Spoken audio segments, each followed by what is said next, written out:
vamos estudar a lição de número 4, pelo seguinte: domingo passado o presbítero Walter lecionou para nós, ele lecionou a lição 5, porque no mês anterior foram dadas 3 lições e a terceira foi repetida. Então o Walter recebeu a revista antes e ele preparou aquela lição. Quando ele chegou no final da semana, ele falou: já preparei a lição, agora eu vou dar 5. Eu falei: não, tudo bem, depois nós daremos a 4ª lição.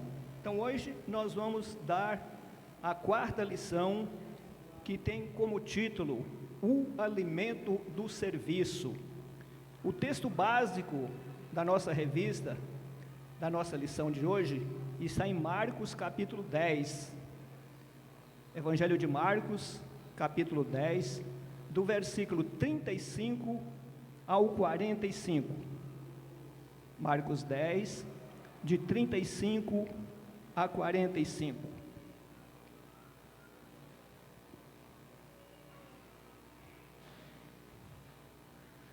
Todos encontraram?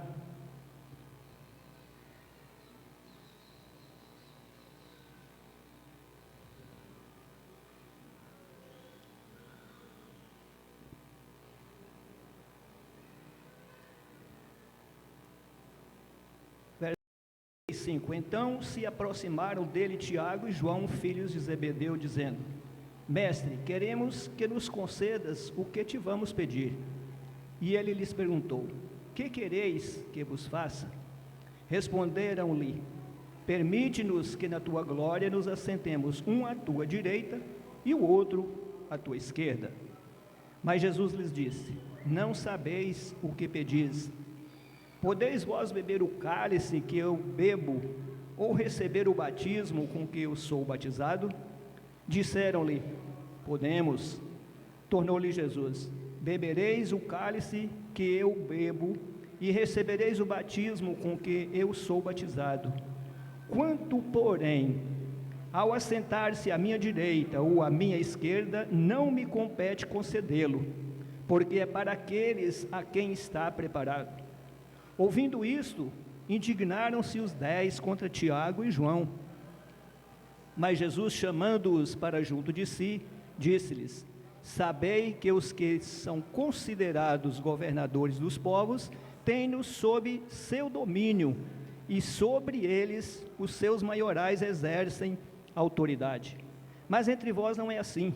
Pelo contrário, quem quiser tornar-se grande entre vós, será esse o que vos sirva. E quem quiser ser o primeiro entre vós, será servo de todos. Pois o próprio Filho do Homem não veio para ser servido, mas para servir e dar a sua vida em resgate por muitos. Vamos orar. Pai Santo, nós queremos adorar o Teu nome. Adorar o Teu nome, Senhor, através da nossa oração, através da leitura da Tua palavra, através do estudo da Tua palavra. E nós Te damos glórias, ó Deus, porque o Senhor é Deus, só o Senhor é Deus. Então nós queremos pedir a iluminação do Teu Santo Espírito, para que nós possamos transmitir com fidelidade a Tua palavra.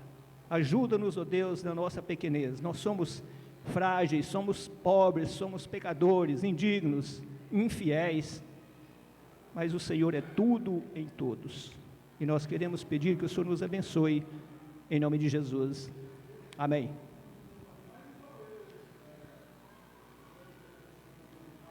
Neste trimestre, nós estamos estudando, esse microfone parece que está falhando, né? Nesse trimestre nós estamos estudando a dieta espiritual para o crescimento dos crentes, para o crescimento da igreja, para o crescimento dos servos. Dieta espiritual. Afinal de contas, o que significa dieta?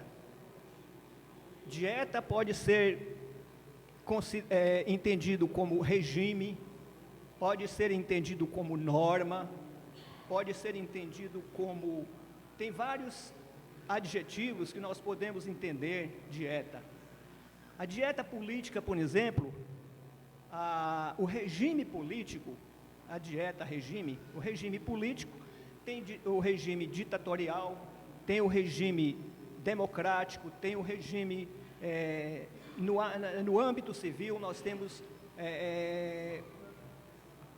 o regime na comunhão de bens, nós temos da separação de bens. Então, dieta, nós podemos entender como separação, separando os alimentos que são próprios para aquela pessoa que está praticando o regime, praticando a dieta, e abstendo daqueles que são prejudiciais ao organismo.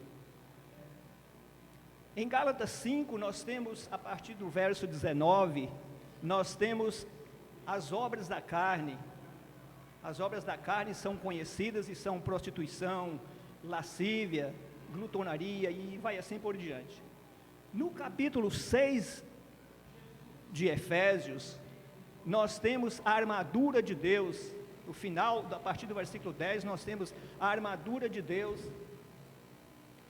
E do versículo 12 em diante, ele começa dizendo: porque a nossa luta não é contra o sangue e a carne. Veja bem que esse versículo, ele tem 4 vezes repetido a palavra contra.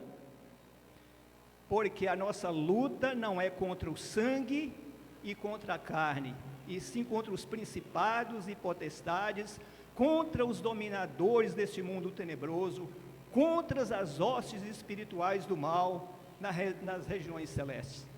Então nós vemos aí a separação entre as obras da carne e as obras do Espírito. Gálatas nós temos a condenação das obras carnais.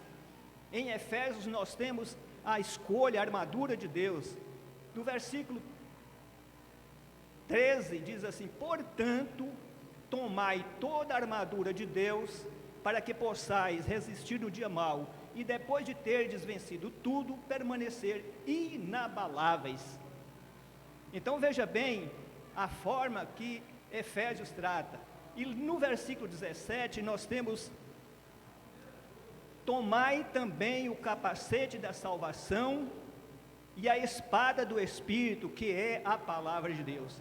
Então nós temos a separação aqui, através de quê? Da orientação da palavra de Deus. Nós temos que buscar a armadura de Deus para estarmos firmes contra as ciladas do diabo, firmes contra as hostes espirituais do mal. No mês passado foram dadas 3 lições aqui. O alimento da oração foi a primeira, a segunda foi o alimento da palavra, e a terceira lição foi o alimento da adoração. Hoje nós vamos estudar sobre o alimento do serviço. O serviço que edifica, o serviço que constrói, o serviço que faz o crescimento da igreja. Comer e beber são algo, ou é essencial para a vida de qualquer ser humano. É essencial para a vida de todos os animais. É essencial para as árvores, para o crescimento vegetariano, e assim sucessivamente. Comer é também um dos prazeres que Deus nos deu. Estudando sobre animais, nós entendemos que poucos animais têm o paladar próprio para os seus alimentos. Outros têm o seu olfato muito aguçado, que ele conhece o alimento que é bom através do olfato. O pombo, por exemplo, teve uma época que quando eu mudei aqui para Taboão da Serra, tinha muito pombo na minha casa, sentava e fazia muita sujeira. Então eu falei, eu vou colocar alguma coisa para ver se esses animais comem e vão embora, ou se eles não comem. Comprei na farmácia um produto que dava um colorido assim, divergente na quirela do milho. Eu passei e joguei para eles, nenhum deles comeu. Nenhum, eles chegaram e olharam, e parece que eles respiravam, e ia embora. Então aquilo não era bom para eles. Eles começaram a ir embora. Existe um produto no supermercado que nós chamamos de tempero baiano.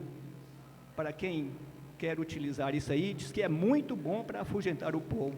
Onde tenha, coloca o tempero baiano, os pombos dão no pé, vão embora. Então, os alimentos, nós temos que saber separar aquilo que nos edifica e aquilo que nos prejudica, aquilo que nos fortalece, que nos ajuda no crescimento. E o nosso crescimento espiritual, que é a nossa lição, nosso assunto do trimestre, fevereiro, março e abril, nós estamos baseando na dieta espiritual para o crescimento do cristão.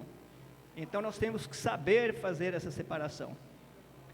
Certa vez Jesus disse aos seus discípulos: uma comida tenho para comer que vós não conheceis. Quando ele estava pregando, o pastor citou aqui hoje sobre a pregação que Jesus fez para a mulher samaritana. E aí os discípulos ficaram intrigados, qual seria o alimento que Jesus tinha, o alimento secreto que Jesus tinha, que eles não conheciam. Será que ele come escondido? Qual será? Aí Jesus, percebendo os pensamentos dos discípulos, ele diz: uma comida tenho para comer, que consiste em fazer a vontade daquele que me enviou e realizar a sua obra. Então não é a comida física que Jesus estava referindo. Jesus estava referindo à obra que o Pai tinha concedido a ele para que ele realizasse. Então essa era a comida. Jesus se satisfazia em comer essa comida, em agradar aquilo que ele recebeu do Pai, a ordem de evangelizar. E é o que ele estava fazendo quando os discípulos chegaram, que ele estava conversando com aquela mulher samaritana, e os discípulos falaram: Senhor, come. E ele diz: uma comida tenho para comer que vós não conheceis. Salmo 40, versículos 7 e 8, nós temos... Está com a irmão aí? Esse texto? Não, ainda não, né? Não. Salmo 40, eu passei para duas pessoas aqui, porque na nossa revista de hoje, nós temos muitos textos bíblicos e nós vamos fazer uso de pessoas para nos ajudar. Eu lecionei 10 anos no Parque Esplanada, lecionei mais 4 anos no Clementino, e eu sempre desfrutei da participação dos alunos, dos colegas, melhor, na explanação da lição. Quando a igreja participa, quando a classe participa, a lição torna mais rica, torna mais fácil para a gente falar. Então, esse texto aqui eu vou ler. Salmo 40 diz: então eu disse, eis aqui estou no rolo do livro que está escrito a meu respeito. A respeito de quem? A respeito de Jesus. Versículo 8: agrada-me fazer a tua vontade, ó Deus meu, dentro do meu coração está a tua lei. Jesus referindo a comida que ele tinha para comer, que os discípulos não conheciam. Primeiro ponto da lição: um verdadeiro cristão é um servo do Senhor. Levítico, pediu o presbítero Moser para ler alguns textos. Levítico 25, os colegas que quiserem acompanhar, Levítico 25, versículo 55.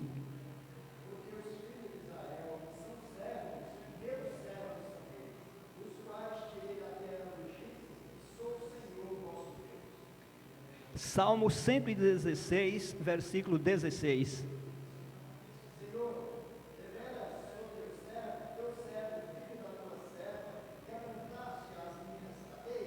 Vamos parar um pouquinho aqui nesse texto. Quando a palavra de Deus diz Senhor, deveras, essa palavra é fortíssima. Essa palavra significa Senhor, verdadeiramente, sem sombra de dúvida, eu sou teu servo. Nada pode dizer ao contrário. Nós somos uma família de servos. Eu sou teu servo, filho da tua serva.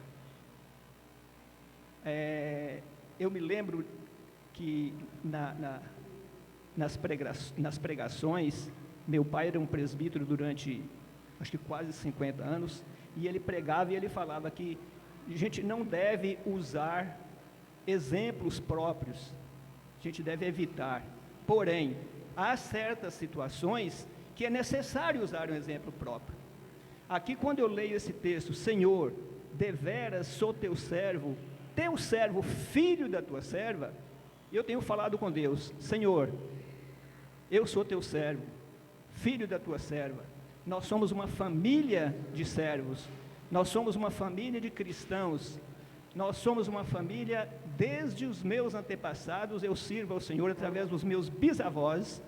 Eles eram batistas, quando eles vieram para Salinas não tinha igreja batista, eles se tornaram presbiterianos, e meus bisavós já eram crentes fiéis, crentes que davam testemunho, crentes que viviam.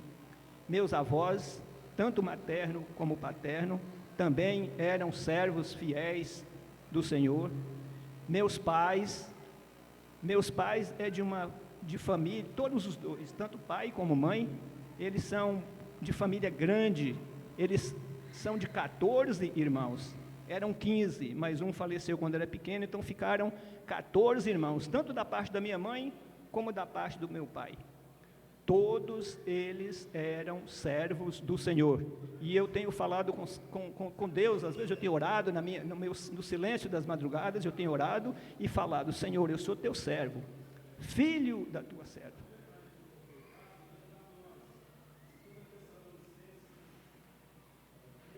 Ouve, Senhor, a nossa oração. Nós somos uma geração de crentes, de pessoas consagradas. Então nós podemos dizer, eu sou teu servo, filho da tua serva. Romanos 6, 18 a 22.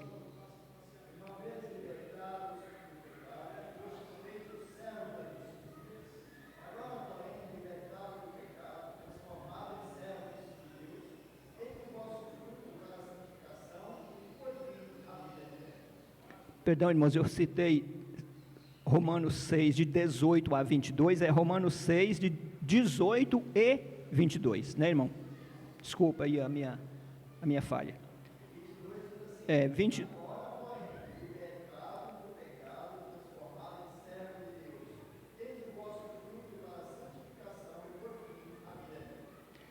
Ainda 2 Coríntios, capítulo 4, versículo 5. Eu cito o texto para que, se alguns irmãos quiserem acompanhar em suas Bíblias, fica assim. Agora o presbítero Moser, para nós ganharmos tempo. Porque não nos pregamos a nós mesmos, mas a Cristo Jesus como Senhor, e a nós mesmos como vosso servo por amor de Jesus. Ainda em Apocalipse 22, versículo 3.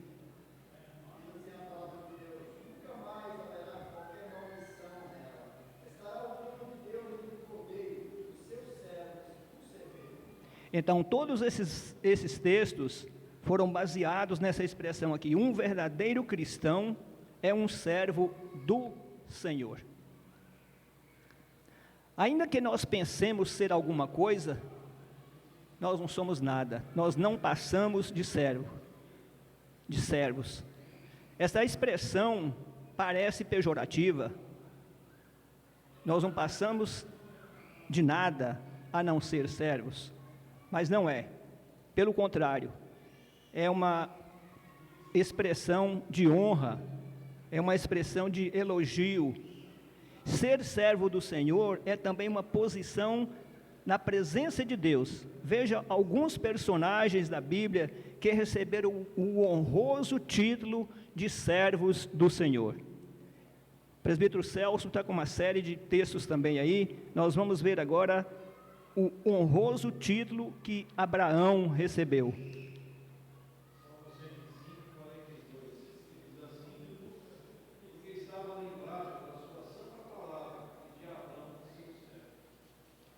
Abraão, seu servo.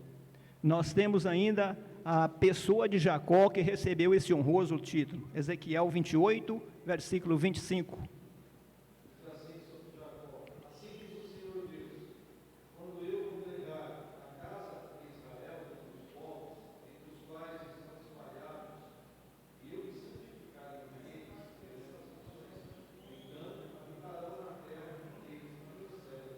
a meu servo Jacó.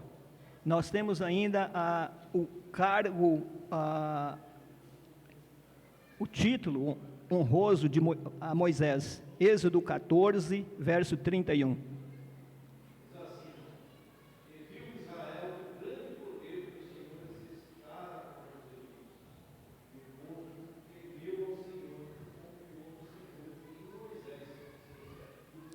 Nós ainda temos o honroso título a Josué, Josué capítulo 24, versículo 29. Depois dessas coisas, sucedeu que Josué, servo do Senhor, faleceu com idade de 100 anos.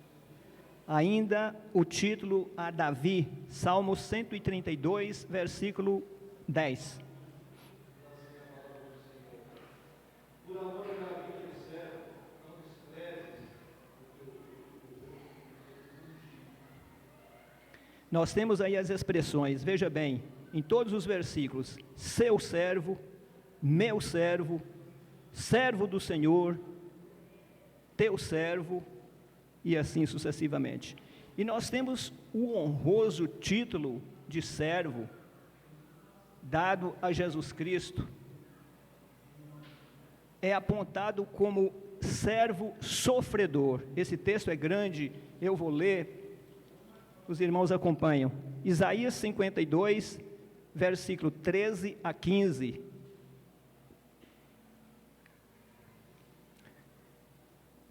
Eis que o meu servo procederá com prudência, será exaltado e elevado e será muito sublime.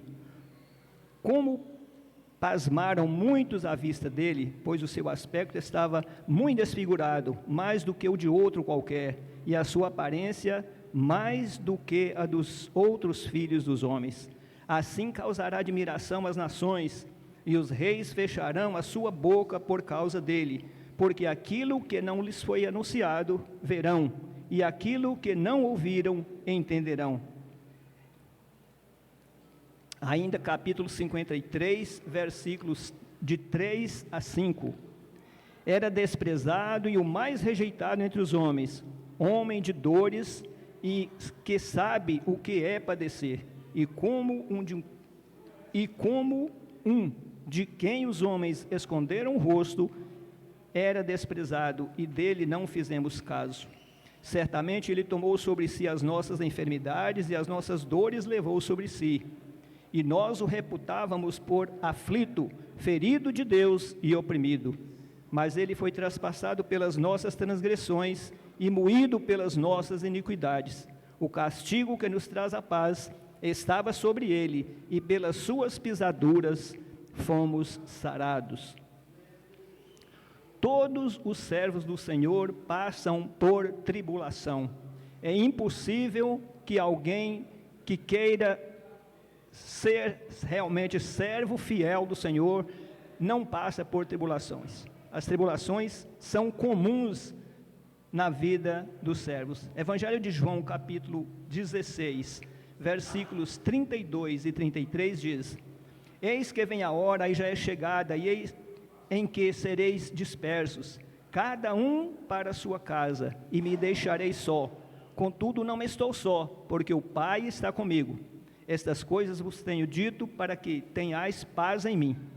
No mundo passais por aflições, mas tende bom ânimo, eu venci o mundo. 1 Pedro capítulo, é outro texto comprido, 1 Pedro capítulo 1, os irmãos devem acompanhar. 1 Pedro capítulo 1, do versículo 3 ao versículo 12. 1 Pedro capítulo 1, diz assim: Bendito o Deus e Pai de nosso Senhor Jesus Cristo, que segundo a sua muita misericórdia nos regenerou para uma viva esperança, mediante a ressurreição de Jesus Cristo dentre os mortos, para uma herança incorruptível, sem mácula, imarcessível, reservada nos céus para vós outros, que sois guardados pelo poder de Deus, mediante a fé, para a salvação preparada para revelar-se no último tempo. Nisso exultais, embora no presente, por breve tempo, se necessário, sejais contristados por várias provações, para que, uma vez confirmado o valor da vossa fé, muito mais preciosa do que o ouro perecível, mesmo apurado por fogo, redunde em louvor, glória e honra na revelação de Jesus Cristo, a quem não havendo visto, a mais, no qual, não vendo agora, mas crendo, exultais com alegria indizível e cheio de glória, obtendo o fim da vossa fé, a salvação da vossa alma. Foi a respeito dessa salvação que os profetas indagaram e inquiriram, os quais profetizaram acerca da graça a vós outros destinada, investigando atentamente qual a ocasião ou quais as circunstâncias oportunas indicadas pelo Espírito de Cristo, que neles estavam, ao dar de antemão testemunho sobre os sofrimentos referente a Cristo e sobre as glórias que os seguiriam. A eles foi revelado que, não para si mesmos, mas para vós outros, ministravam as coisas que agora vos foram anunciadas por aquele que, pelo Espírito Santo, enviado do céu, vos pregaram o Evangelho, coisas estas que anjos anelam prescrutar. Então nós vemos aqui, esse texto nós poderíamos comentar, mas o tempo não permite, com relação ao sofrimento das pessoas. Aqui o Pedro fala, nisto exultais, embora no presente, por breve tempo necessário, sejais contristados por várias provações. Na versão corrigida diz, por várias tribulações. No texto básico da nossa lição de hoje, Jesus Cristo, o dono da igreja, diz claramente que a sua igreja ou o seu reino não é uma empresa. Jesus aponta duas diferenças fundamentais entre o serviço prestado pelos irmãos na igreja e pelos funcionários de uma empresa secular. No versículo 42, Jesus fala sobre isso. Na empresa, quem tem poder manda. Na igreja, quem tem poder serve. Obrigado, irmão.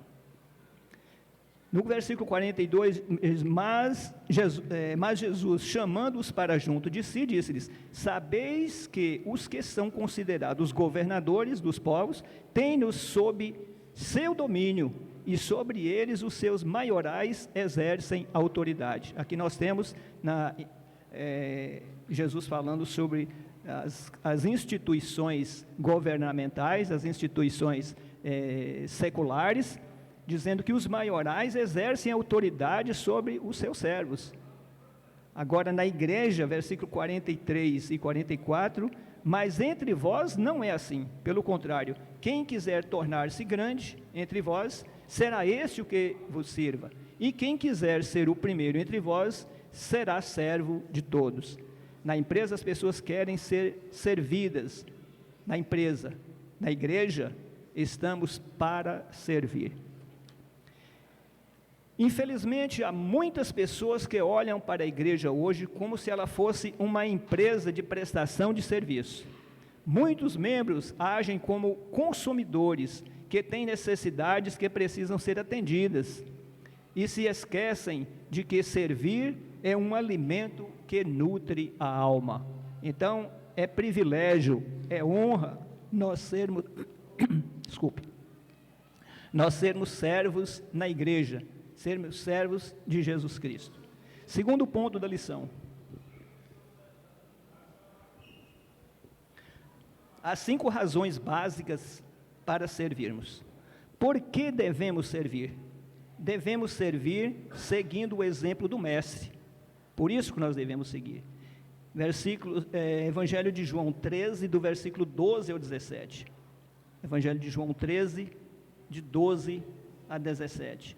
Depois de lhes ter lavado os pés, tomou as vestes e, voltando à mesa, perguntou-lhes, compreendeis o que vos fiz?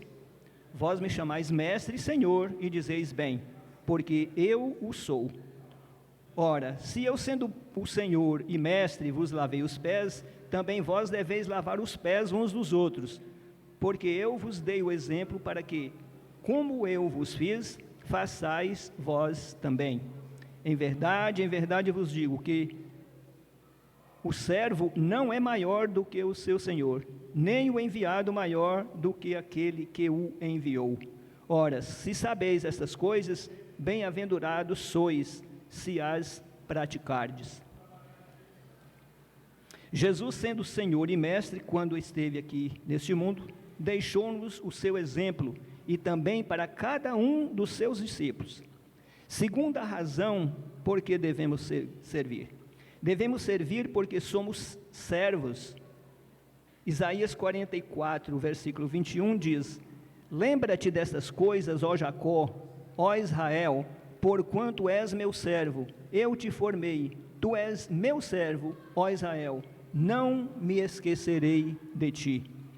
Ainda em Colossenses capítulo 3, versículo 24 diz: ciente de que recebereis do Senhor a recompensa da herança, a Cristo o Senhor é que estais servindo. Ainda em 1 Pedro capítulo 4, versículos 10 e 11, nós temos o porquê nós devemos servir. Servir uns aos outros, cada um conforme o dom que recebeu, como bons despenseiros da multiforme graça de Deus. Se alguém fala, fale de acordo com os oráculos de Deus. Se alguém serve, faça-o na força que Deus supre, para que em todas as coisas seja Deus glorificado por meio de Jesus Cristo, a quem pertence a glória e o domínio pelos séculos dos séculos. Amém. Como vimos anteriormente, servir é uma consequência natural daquilo que somos. Servos existem para servir. Terceira razão por que devemos servir. Devemos servir porque temos uma tarefa para cumprir diante de Deus. Evangelho de João, capítulo 15, verso 16. Não fostes vós que me escolhestes a mim, pelo contrário, eu vos escolhi a vós outros e vos designei para que vades e deis fruto, e o vosso fruto permaneça, a fim de que tudo quanto pedirdes ao Pai em meu nome, Ele vô-lo conceda. Efésios capítulo 2, versículos 10, diz assim: pois somos feitura dele, criados em Cristo Jesus para as boas obras, as quais Deus de antemão preparou para que andássemos nelas. Antes mesmo de nascer, Deus já havia definido uma missão para cada um de nós. No Salmo 139, nós temos no versículo 16: os teus olhos me viram a substância ainda informe, e no teu livro foram escritos todos os meus dias, cada um deles escrito e determinado, quando nem um deles havia ainda. Ninguém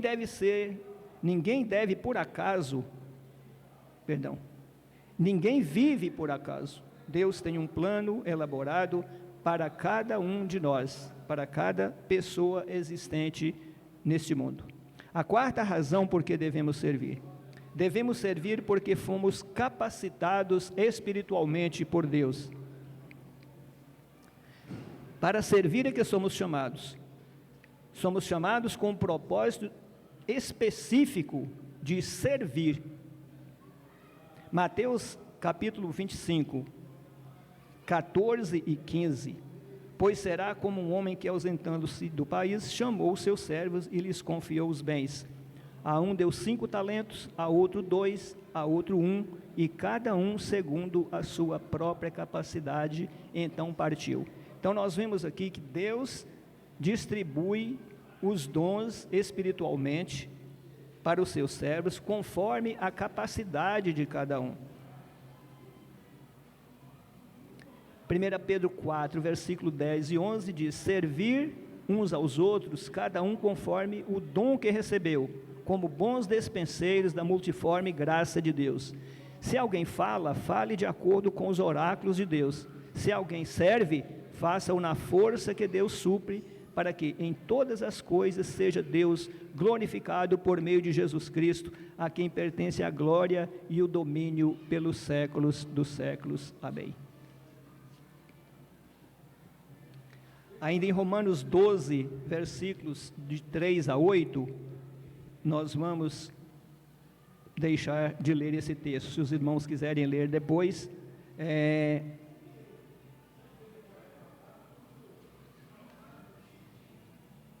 a razão por que devemos servir. Romanos 12, versículo de 3 a 8. Deus nos dá uma tarefa para cumprir e nos assiste permanentemente. Ele nunca nos abandona. Ele está conosco todos os dias. Mateus 28, a parte B do versículo 20 diz: eis que estou convosco todos os dias até a consumação dos séculos. Ele está conosco e nos capacita com dons espirituais. Deus não chama os capacitados, mas capacita os chamados. A quinta razão por que devemos servir. Devemos servir porque seremos recompensados por Deus. Mateus 10, 40 a 42. Quem vos recebe a mim, me recebe. E quem me recebe, recebe aquele que me enviou. Quem recebe um profeta no caráter de profeta, receberá o galardão de profeta. Quem recebe um justo no caráter de justo, receberá o galardão de justo.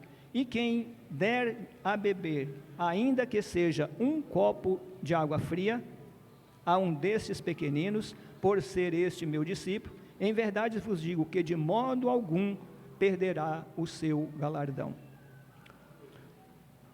Tem mais um texto, nós vamos deixar de repetir, de citá-lo.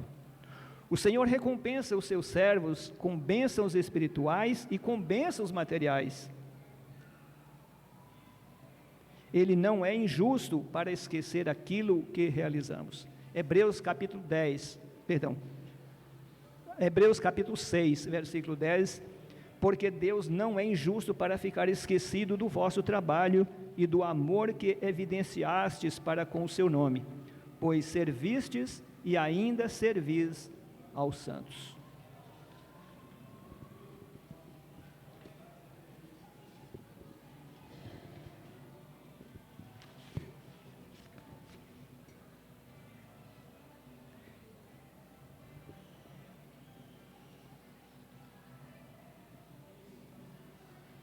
Temos aqui alguns mandamentos paradoxais. Eu vou ler apenas 2, são vários. A revista cita 10 mandamentos paradoxais aqui para nós observarmos, mas eu escolhi apenas 2 aqui para nós ganharmos tempo. As pessoas são ilógicas, são irracionais e são egocêntricas. Ame-as apesar de tudo. O bem que você fizer hoje será esquecido amanhã. Faça o bem apesar de tudo. Nós temos 10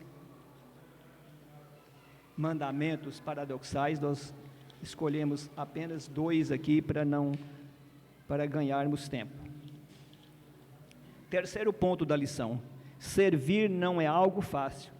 Servir é contrário à nossa natureza, a natureza humana, a natureza pecadora. Queremos ser servidos pelos outros, mas nunca servir. Como é gostoso ser servido, né? Nós elevamos o nosso ego, nós sentimos o maior, quando nós somos servidos, e isso é maravilhoso. Essa é a natureza humana, essa é a natureza pecaminosa. Mas Jesus não nos ensinou aqui a isso. Ele diz que ele veio para servir e nunca ser servido. E realmente foi o que ele fez. No texto básico da nossa lição de hoje, Jesus cita 5 perigos relacionados ao serviço cristão. O primeiro perigo, o de desejarmos uma posição de privilégios na igreja, usando influências pessoais, influências políticas ou influências familiares. A sede de poder é o desejo de mandar, é uma grande ameaça. Cuidado, o fim não justifica os meios. Segundo perigo, o de uma família querer ser a dona da igreja. Nós vemos muito isso.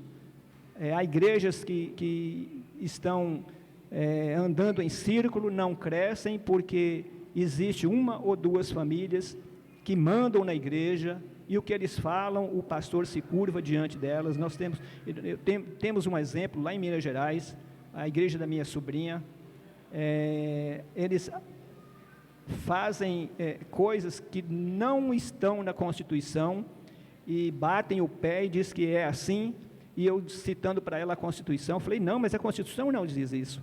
Ela mas tem uma família aqui, ou duas, que o que eles falam, o pastor se curva diante deles. Eu perguntei para ela, não existe eleição pastoral? Esse pastor é eterno, esse pastor vai continuar aí até quando? Se ele curva diante dessas duas famílias? Então nós temos que ter cuidado.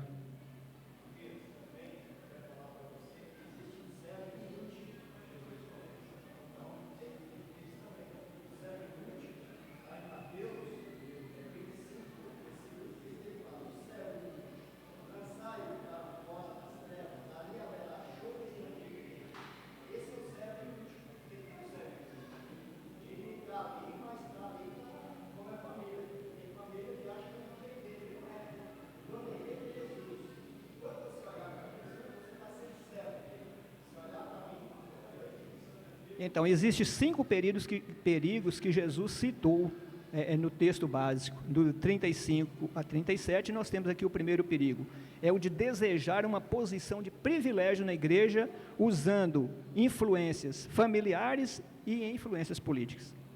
A sede de poder e o desejo de mandar, nós já lemos isso aqui, o fim não justifica os meios. O segundo perigo que Jesus citou é o de uma família querer ser a dona da igreja. Aqui só faz o que eu quero, e etc. Não permita que os laços de sangue sobrepujem os laços espirituais.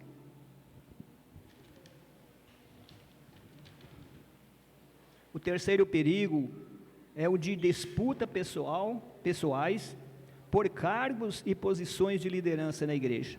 Se eu não for eleito, eu vou embora da igreja.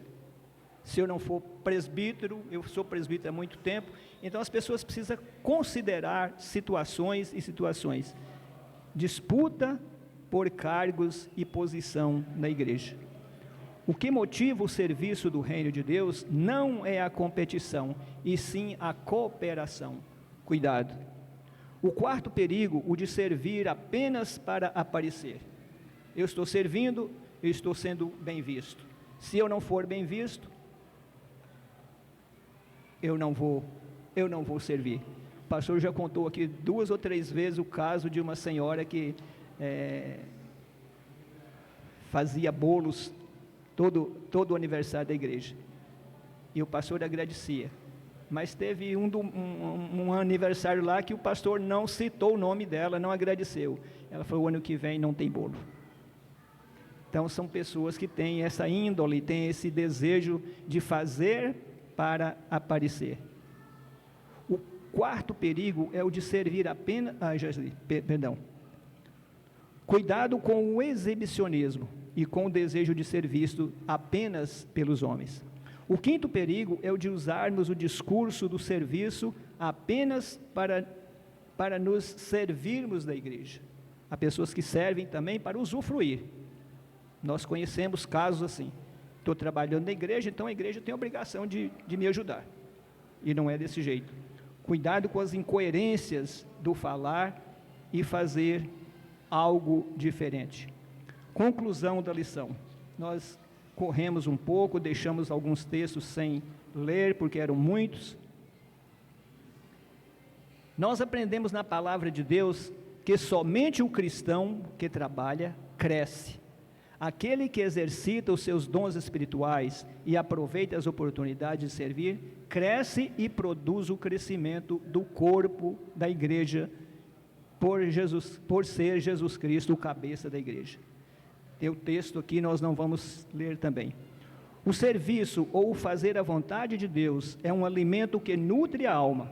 Saia da sua área de conforto e venha a realizar o trabalho de Deus. O servo de Cristo enfrenta 3 tentações bem reais e sutis, 3 perigos para o cristão. elas são idênticas às tentações que Cristo sofreu. A primeira tentação é ser autossuficiente e autoconfiante. Romanos 12:16, tende o mesmo sentimento de uns para com os outros, em lugar de serdes orgulhosos, condescendei com o que é humilde. Não sejais sábio aos seus próprios olhos. A segunda tentação é ser espetacular, ter uma mentalidade de celebridade. 2 Timóteo 3, de 1 a 4. Nós não vamos citar também, ler o texto. Terceira tentação, ser poderoso e estar no controle de tudo. Esta foi uma das tentações que Jesus suportou. Essa nós vamos ler. Lucas 4, versículos 6 a 8. Disse-lhe o diabo: dar-te-ei toda a autoridade e a glória destes reinos, porque ela me foi entregue e a dou a quem eu quiser. Portanto, se prostrado me adorares, toda será tua. Então Jesus poderia se envaidecer, diante disso aí e cair na tentação. Pelo contrário, Jesus respondeu: está escrito, ao Senhor teu Deus adorarás e só a Ele darás culto. Que Deus nos abençoe. Nós já estamos em cima da hora. Vamos aguardar só um minutinho enquanto o pastor sai da classe.